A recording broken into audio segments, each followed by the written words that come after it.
Welcome back to Pop Dissected. Today, we're going to be reviewing Harry Styles' second studio record, Fine Line. This will be my first record review on this channel, as well as my first video on a popular male artist. Before we begin, be sure to drop a like and subscribe for more future content on all your favorite pop stars. For some brief background, Fine Line was released this past week on December 13th. The record is comprised of 12 tracks, all of which Styles has co-written on. The 12 tracks are produced all by Tyler Johnson, Kid Harpoon, Sam Witt, Jeff Basker, and Greg Kurstin. Fine Line contains influences of psychedelic pop, soul rock pop, funk, and indie pop.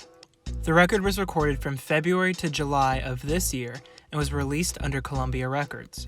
Styles has summed up the record is about having sex and feeling sad.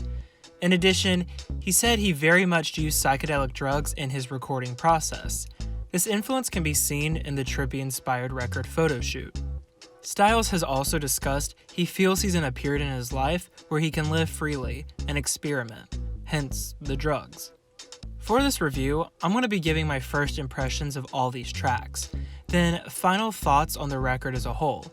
Of course, these are my personal interpretations of these tracks, so if I've missed anything or left something out, I would love for all of you to comment down below. I will not be looking at Styles' preceding record in comparison, just Fine Line, as it stands on its own. So with that, let's dive into the first track, Golden. Right off the bat, we're thrust into a very vintage retro-inspired track, which echoes the Beatles in its sound. Lyrically, this track seems to be about Styles detailing the fear of a relationship coming to an end. Golden seems to refer to the new, shiny prospect of a relationship, and also seems to represent his bright feelings his partner gives him. Overall, this is a wonderful opening track. As Styles described it, it's like driving down the coast. That's what the song is for, and this is very apparent. The track has a nice outro as well, repeating the same set of lyrics found present in the intro. I say this is how you open a record. Golden is a captivating track and encourages you to listen more. The second track is Watermelon Sugar, which served as the second single released November 16th of 2019. Watermelon Sugar is just as strong as Golden in terms of production. It's a wonderful indie pop track that is the perfect song to groove to. The post-chorus before the bridge has nice effects on Styles' vocals, only contributing to the track's energy. Lyrically, however, it isn't the most complex track. It's pretty simple and to the point, and it actually leaves a lot more room for interpretation, as the lyrics don't specifically reference any individual or specific situation. While I think pushing yourself lyrically is always important for any artist, I think this song works with its more simplistic lyrics. They may be repetitive, but for me, I don't think it holds the track back at all. The title of the track seems to come from a novel of the same name, written by Richard Brautigan. One of Styles' former partners, Camille Rowe, revealed that novel is one of her favorites. In a separate interview, Styles commented on how a former partner of his used to give him a lot of books to read. So, there does seem to be a connection between this track's title, the novel of the same name, and Styles' former partner. But Styles hasn't confirmed or denied this speculation, thus leaving the track's story up to interpretation. The third track is Adore You, which served as the record's third single, released December 6th, 2019. This track continues the record's energy. It's a funk pop-inspired track with an electric bridge and so much life. The track doesn't slow down that much. From the moment you press play, you're pretty much locked in. Lyrically, we're starting to see some connections. Watermelon Sugar has several lyrics with berry and strawberry in them, and Golden contains a lyric with brown skin. In Adore You, we see references to these lyrics. Just 3 tracks in, it's apparent there's a narrative cohesion between all these tracks, Styles' feelings, and the general subject matter. When an artist can make allusions to their own lyrics and music in their own music, that's something very creative and very neat. The fourth track is Lights Up, which served as the record's first single released October 11th, 2019. The track begins with a guitar, before kicking into the beat. The track overall is a lot more subdued than the tracks before it. It's a welcome change of pace. If you constantly sustain so much power, you have nowhere else to go. You have to pull back. Bringing the overall energy down recalibrates the record, and gives listeners a chance to breathe from all the excitement. The bridge of this track has a lot of energy, but the rest of the song is pretty mellow. This is simply a pure pop track, not containing as much influence from other genres seen in preceding tracks. But as I said, it changes the pace. The music as a whole has now shifted to reflect a different face of this record's dimension.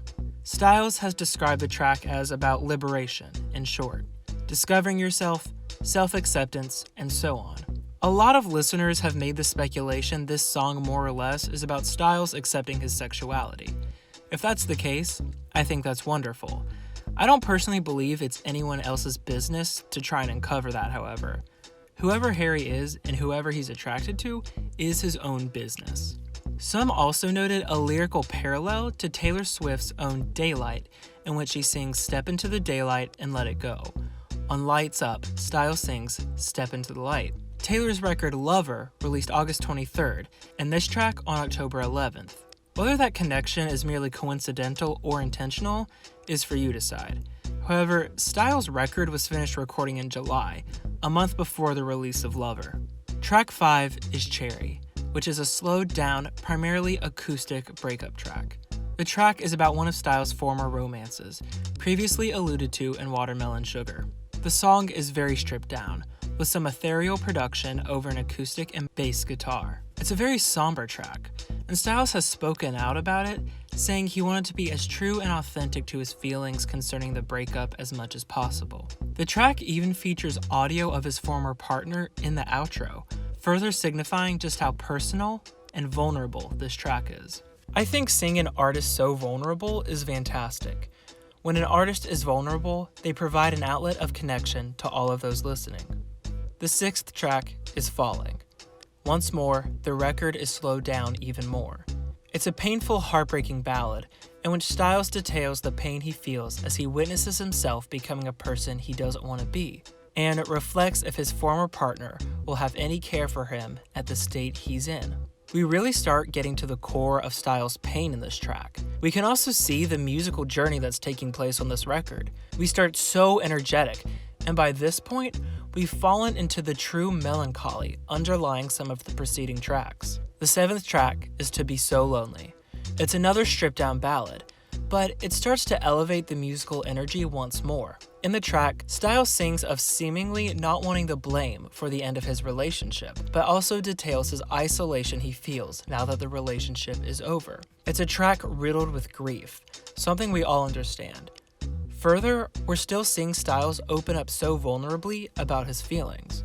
She, the 8th track, has a much more ambiguous story to it. First, the track elevates us back to the previous energy of the first couple of tracks. The verses retain a much more soothing quality to them, while the chorus builds up with additional production. The verses speak of a disenchanted man, while the chorus whimsically speaks of this magical woman.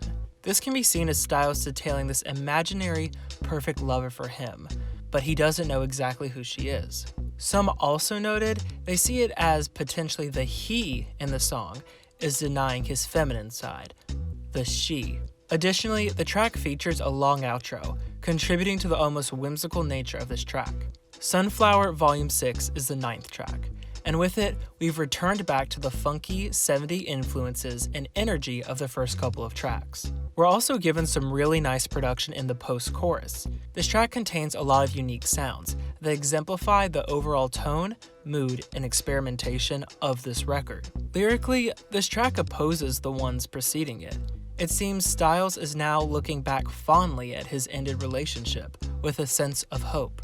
The sunflower he sings of seems to be the symbolic and positive times in his former relationship, but as he sings on, the sunflower dies. And he continues on singing about wanting to hold on to these positive times by planting new seeds, which he describes as the melody. Moving on to Canyon Moon, the 10th track, we're given a very indie pop sound.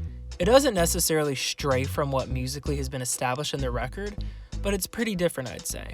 The track also has some wonderful harmonies in it. In the track, Styles simply details about wanting to return to his home while also reminiscing from moments in the past. This thematically ties into Sunflower, as both these tracks really at their core are about looking back at the past with fondness, but also looking ahead with relief and positivity. The 11th track is Treat People with Kindness, which is also a saying associated with Styles, as he's utilized it his solo career.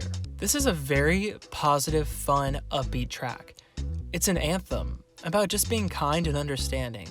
The chorus features wonderful vocal harmonies. The production is pretty standard, being a standout from production on other tracks. It's lacking a lot of the type of production we've seen in preceding tracks, but I don't think that's a bad thing. I think it's more than welcome. It's just a very classical sounding track. My first thoughts that were this sounded like something that could have been in a staged musical. Closing out this record is the 12th track, Fine Line.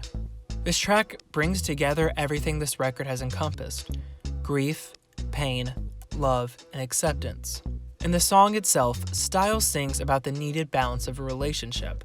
By singing how he and his partner will be a fine line, he's essentially implying relationships are just that. There's a give and take. There's a mix of emotions, and sometimes you have to walk that line so you don't fall too much into the good or the bad. Relationships are a balance, and that seems to be what this track is talking about. He sings fondly of his partner, but also sings of their struggles, which may even further reiterate the prior points. The track is generally slow before it explodes into a massive bridge, then slowly coming back down for the closing. It's the perfect way to end the record. So through it all, what can we gather from this record? It's a journey. It's a story. It's Harry's evolution through the dissolution of his own relationship. We travel through bliss, heartbreak, healing, and then acceptance on this record. This record is so stunningly put together. There's a narrative cohesion and a story being told. I've never listened to Harry Styles before, but I think this record is impeccable. All that stood out to me on the record was Canyon Moon, as its production just seemed to stand out like a sore thumb for me. Despite this, the entire record experiments with a lot of sounds and genres, so in the end, that's okay. I've always wanted to expand the artists I listen to, and this has been the perfect experience in doing so. Truly, I love this record, its production, and the amazing, powerful story it tells. Thank you so much for watching, everyone. Be sure to drop a like and subscribe for more future content on all your favorite pop stars.